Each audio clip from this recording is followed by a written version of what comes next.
అందరికీ హాయ్ అండి, welcome to nine cuisine. ఈరోజు అద్దిరిపోయే బీరకాయ పచ్చడి చేసుకుంటున్నామండి. చాలా అంటే చాలా బాగా వచ్చింది. ఏమేమి కావాలో ఎలా చేసుకోవాలో చూసేద్దామా. స్టవ్ పైన ఫ్రై పాన్ పెట్టేసుకుని కొద్దిగా ఆయిల్ వేసేసుకున్నాక 1 టేబుల్ స్పూన్ వరకు పచ్చనిపప్పు వేసేసుకుని వేయించేసుకోండి. మనకు వేగడానికి టైం పడుతుంది కాబట్టి పచ్చనిపప్పు ముందు అదే వేసుకుంటున్నామండి. తర్వాత పొట్టు మినపప్పు వేసేసుకోండి. పొట్టు మినపప్పు వేసుకోవాలని ఏం లేదండి, మామూలు మినపప్పు కూడా మీరు వేసుకోవచ్చు. 1/2 టీ స్పూన్ జీలకర్ర వేసేసుకోండి. తర్వాత 5 నుంచి 6 వెల్లుల్లి రెబ్బలు వేసుకోండి.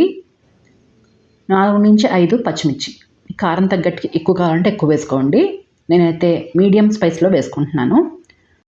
కొద్దిగా కరివేపాకు అలాగే కొత్తిమీర వేసేసుకొని మొత్తం అన్నీ బాగా వేయించుకోవాలి. ఇవన్నీ కూడా మనకి లో ఫ్లేమ్లోనే వేయించుకోవాలండి. ఇప్పుడు వీటిని అన్నీ పక్కకు వేసేసుకుందాము. ఇప్పుడు ఇదే ఫ్రై పాన్లో నేను ఇక్కడ బీరకాయకి ఉన్న స్కిన్ తొక్కలు ఉంటాయి కదా, అవి వేసుకుంటున్నానండి. ఇవి వేసేసుకొని కొద్దిగా అంతా ఉప్పు వేసుకోండి. ఇవి మగ్గడానికి టైం పడుతుంది. సాల్ట్ వేసేసుకొని మూత పెట్టేసేసుకోండి. ఒక్క 5 నుంచి 10 నిమిషాల వరకు మనకు టైం పడుతుంది. స్క్రీన్ మీద చూపిస్తున్న విధంగా ఇలా మగ్గితే సరిపోతుందండి, ఇంతకు మించి అవసరం లేదు. ఇప్పుడు వీటిని మిక్సీ జార్లో వేసేసుకొని పక్కన పెట్టేసుకోండి.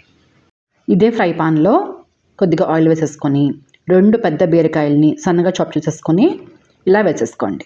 ఇప్పుడు వీటిని మగ్గడం కోసం సాల్ట్ వేసేసుకొని లో టు మీడియం ఫ్లేమ్లో పెట్టేసుకొని బాగా మగ్గించుకోవాలి. ఈ మగ్గడానికి నాకు 10 నిమిషాలు టైం పట్టిందండి.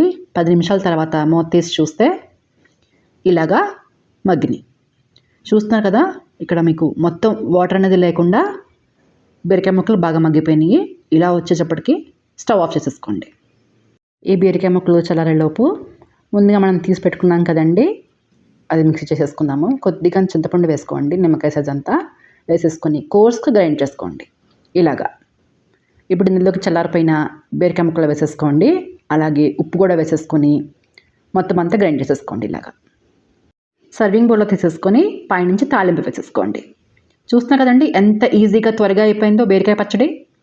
ఈ బీరకాయ పచ్చడి వేడివేడి అన్నంలో, పుల్కా అలాగే జొన్న రొట్టెలోకి చాలా అంటే చాలా బాగుంటుందండి. మీ అందరికి నచ్చిందని అనుకుంటున్నాను. మీరు ట్రై చేసి నా కామెంట్ రూపంలో తెలియచేయండి. మీ ఫ్రెండ్స్కి, ఫ్యామిలీ మెంబర్స్కి షేర్ చేయండి. నా ఛానల్కి లైక్, షేర్ అండ్ సబ్స్క్రైబ్ చేసుకోండి. థ్యాంక్స్ ఫర్ వాచింగ్ అండి.